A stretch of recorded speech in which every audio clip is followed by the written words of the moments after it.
Hi all of you. तो you are all welcome on this channel. तो आज हम बात करेंगे आपके स्टेट बैंक ऑफ इंडिया के जूनियर एसोसिएट्स की, जिन्होंने हाल ही के दिनों में State Bank of India join किया है। इंडक्शन प्रोग्राम होने के बाद उन्हें इधर तो जेडो का अलॉटमेंट किया गया है या फ्रॉम जेडो उनकी जो अलॉटमेंट है पोस्टिंग की वो आरबीओ को दे दी गई है। देखिए, यहाँ पे पहले भी मैंने एडवाइस किया था, यहाँ पे फिर से बहुत इंपॉर्टेंट एडवाइस आप लोगों के लिए है। एक्सेप्ट करें, फ्यूचर ब्राइट रहेगा। वो ये है कि आपकी पोस्टिंग होने वाली है या कुछ लोगों की पोस्टिंग जो फाइनल अलॉटमेंट है वो हुआ भी होगा। तो आपके पोस्टिंग के समय अगर आपके जो एडमिनिस्ट्रेटिव ऑफिस हैं एओ जिसमें आपने रिपोर्ट किया है एओ जोन में, अगर वहाँ पे आपसे पूछा जाता है कि क्या आपको ब्रांच चाहिए या फिर कोई बैक ऑफिस चाहिए, बैक ऑफिस लाइक जहाँ पे लोन प्रोसेसिंग होता है, जहाँ पे अकाउंट ओपनिंग का प्रोसेसिंग होता है ना, या फिर जहाँ पे फॉरेन एक्सचेंज का प्रोसेसिंग होता है ना, तो या एलसीबीजीज का जहाँ पे होगा, तो ऐसे कुछ बैक ऑफिस हैं आपके स्टेट बैंक ऑफ इंडिया के। तो आपकी जो आंसर आनी चाहिए वो डायरेक्ट नो आनी चाहिए। मांगे और लें ब्रांच को, है ना, कि आप बोलें कि सर मुझे कोई भी ब्रांच दे दें, तो आप एक्सेप्ट ब्रांच के पोस्टिंग को ज़रूर करें।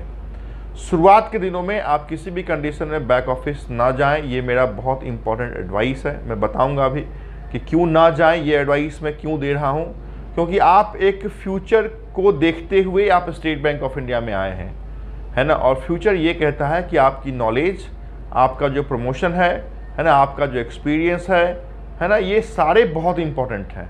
तो ये सारे तभी आप ले सकते हैं, अपने अंदर समा सकते हैं, जब आपके पास ब्रांच की एक्सपीरियंस हो। तो अगर आपसे एओ से पूछा जाता है कि मैं आपको क्या बैक ऑफिस दे दूं, तो वहाँ पे आप बोलें सर मुझे ब्रांच चाहिए, मुझे ब्रांच का प्रोफाइल दिया जाए। या आपकी अगर एओ से पोस्टिंग आपको आरबीओ के हवाले कर दिया जाता है, रीजनल बिजनेस ऑफिस, वहाँ पे भी अगर मैनेजर एचआर पूछते हैं आपसे, तो वहाँ भी बताएं कि मैडम या सर मुझे ब्रांच की पोस्टिंग चाहिए। देखिए, जब आप ब्रांच जाएंगे तो आपके पास मल्टीपल फंक्शन जो भी ब्रांच में होते हैं वो आपको मालूम चलेगा, है ना, कि क्या होते हैं ब्रांच में। अकाउंट ओपन कैसे होता है, एफडी कैसे ओपन होता है ना, या फिर आपके कैश मैनेज जो कैश का लेन देन है, विड्रॉल है, डिपॉजिट है, वो कैसे होता है ना, कस्टोडियन क्या होता है, की कैसे हम रखते हैं। तो मतलब ये एक multifarious experience you will get in branch. ठीक है, तो ब्रांच का फंक्शन समझना ये अपने आप में बहुत इंपॉर्टेंट है, और शुरुआत के दिनों में बिल्कुल ब्रांच का फंक्शन समझेंगे तो ही बैंकिंग आप समझ सकते हैं, राइट। दूसरा, सिर्फ ब्रांच के फंक्शन के लिए ही इंपॉर्टेंट नहीं है, दूसरा ये भी इंपॉर्टेंट है कि आप कस्टमर को फेस करना समझ जाएंगे, क्योंकि जिस सेक्टर में आप जा रहे हैं वो सेक्टर एक सर्विस इंडस्ट्री है। तो आपको सर्विस देना है, आपको सर्विस देना है कस्टमर्स को जो आपके पास आएंगे कुछ ना कुछ अपने क्वेरी को लेके। तो आपको उनको फेस करना है, उनके क्वेश्चन का आंसर आपको देना है। तो उस क्वेश्चन का आंसर देने के लिए आपको खुद को तैयार करना पड़ेगा, और उसके लिए आपको खुद को अपडेट करना पड़ेगा कि चलो ये चेंज हो गया है, ये चीज़ नहीं आई है, या पैसे का डिडक्शन यहाँ पे इस कारण से हुआ है, या फिर यूपीआई में अगर डिसेबल्ड हो गया तो हम क्या करें। तो कस्टमर को फेस करना is a kind of art. आप देखेंगे कुछ कस्टमर ऐसे होते हैं कि सर्टेन ऑफिसर स्टाफ के पास जाते हैं, तो कारण यही है कि अगर आप सर्विस अच्छा देंगे, है ना, आपकी जो डिलीवरी ऑफ सर्विस है वो अच्छी होगी, तो कस्टमर आपके पास खींचे चले आएंगे। हम सर्विस इंडस्ट्री में हैं, तो हमारी पहली जो सबसे इम्पॉर्टेंट रोल है वो है सर्विस प्रोवाइड करना, right. Customer is always right. तो इस कंसेप्ट को मान के आपको स्टेट बैंक ऑफ इंडिया में ब्रांच की पोस्टिंग लेनी है और कस्टमर को सर्विस प्रोवाइड करना है। आप ब्रांच में जाके ब्रांच के सिस्टम एंड प्रोसीजर को समझ सकते हैं कि कैसे हम एंट्री पास करते हैं, हम कौन से मेनू में जाके कौन सी एंट्री करेंगे तो कौन सा क्यू जनरेट होगा, किस तरीके से ऑथराइज होगा, और इसका क्या इम्पैक्ट उसके अकाउंट पे या कस्टमर के पोर्टफोलियो पे पड़ने वाला है। ये जो सिस्टम है, ये सिस्टम आप ब्रांच में समझ सकते हैं। आप ब्रांच में पोस्टिंग इस कारण से लें क्योंकि जिस समय आप फ्रॉम जूनियर एसोसिएट्स से टीओ ट्रेनिंग ऑफिसर या फिर जेएमजेएस 1 के लिए जाएंगे, उस कंडीशन में आपसे जब इंटरव्यू में पूछा जाता है और आप बताते हैं कि आप इस ब्रांच में काम कर रहे हैं, इस डेस्क पे काम कर रहे हैं, तो बहुत ज़्यादा आपको वैल्यू एडेड मार्क्स दिए जाते हैं, है ना। तो तो जिस समय आप, क्योंकि आप बताएंगे कि मैं इस डेस्क पे काम कर रहा हूँ, तो उसी डेस्क से रिलेटेड आपसे क्वेश्चन पूछा चला जाता है क्योंकि ये माना जाता है कि आपको ब्रांच का एक्सपीरियंस है। इस कारण से आपके इंटरव्यू में, आपके प्रमोशन में ब्रांच की एक्सपीरियंस बहुत बहुत बहुत ज़्यादा मायने रखती है। आप ब्रांच में जाके सिर्फ ये चीज़ें नहीं, आप ब्रांच में जाके जो 360 डिग्री बैंकिंग है उसको आप देख सकते हैं, समझ सकते हैं कि लॉकर कैसे हम ऑपरेट करेंगे, हम जो जॉइंट कस्टोडियन है वो क्या होता है ना, या फिर सेफ कस्टडी हम कैसे रखते हैं, या फिर ब्रांच में ओपनिंग या क्लोजिंग का टाइम क्या होता है, किस तरीके से हम क्लोज करते हैं। जब आप ब्रांच में ऑफिसर बनेंगे तो आपको इन चीज़ों का बहुत ज़्यादा एडवांटेज होगा। क्लियर?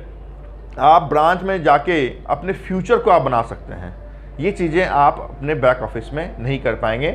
और जब बैक ऑफिस में आपकी पोस्टिंग हो जाएगी तो 3-4 साल आपकी बैक ऑफिस पोस्टिंग रहेगी, और उसके बाद फिर से आप अगर ब्रांच में आते हैं तो you have to start from zero only. So क्यों ना आज के दिन में ही हम थोड़ा सा पेन ले लें, है ना, आज के दिन में ही हम थोड़ा सा एक्सपीरियंस, क्योंकि अभी आप नए हैं तो आपको लोग जो आपके कलीग होंगे वो बताएंगे भी, सिखाएंगे भी। लेकिन जिस समय आप बैक ऑफिस से ब्रांच में जाएंगे तो ये माना जाएगा कि ऑलरेडी आप 3-4 साल से किसी न किसी ऑफिस में हैं, तो इतना आपको हेल्प भी नहीं किया जाएगा। तो this is my prime advice to all junior associates कि आप ब्रांच की पोस्टिंग लें, ब्रांच में जाएं, ब्रांच का काम सीखें, ब्रांच का काम देखें, कस्टमर को सर्विस प्रोवाइड करें, और अपने फ्यूचर के एस्पेक्ट्स के लिए बहुत इंपॉर्टेंट है ब्रांच के एक्सपीरियंस। राइट? तो यहाँ पे मैंने आपको इस इम्पोर्टेंस सेशन के लिए आज ये वीडियो बनाया है, और कोशिश, और मुझे ऐसा लगता है कि आपकी अगर पोस्टिंग ब्रांच में मिली होगी, थोड़े दिन के लिए over the period of time थोड़ा सा पेनफुल रहेगा, है ना, चीज़ें नहीं होगी, है ना, कुछ गलतियाँ आपसे होगी, है ना, हो सकता है कि जो आपके सीनियर हों वो 2-4 आपको बता सकते हैं, आपको सुना भी सकते हैं, तो कोई बात नहीं है, ये सबके साथ होता है। जो आज सीनियर हैं वो कल जूनियर थे, आज आप जूनियर हैं, कल आप सीनियर होंगे। क्लियर? तो ये एक साइकिल है, ये साइकिल चलती रहेगी। लेकिन इस साइकिल पे कहते हैं ना, जो लीड करता है वो बहुत इंपॉर्टेंट है, और लीडर हमेशा फ्रंट से लीड करता है। और आप फ्रंट ऑफिस पे आए, फ्रंट से आप कस्टमर को हैंडल करें। फ्रंट ऑफिस का मतलब होता है कि आप कस्टमर को सामना करने वाले हैं। तो leader has to lead from front. तो आप अगर कल के लीडर अपने आप को समझते हैं, आप समझते हैं कि मैं कल ऑफिसर बनूंगा, स्केल 1, स्केल 2, स्केल 3, 4, 5 के लिए जाऊंगा, तो आज के दिन में शुरुआत आपकी ब्रांच से होनी चाहिए। तो आज के लिए इस वीडियो में इतनी ही बात हम करेंगे। Thank you so much for watching this important video.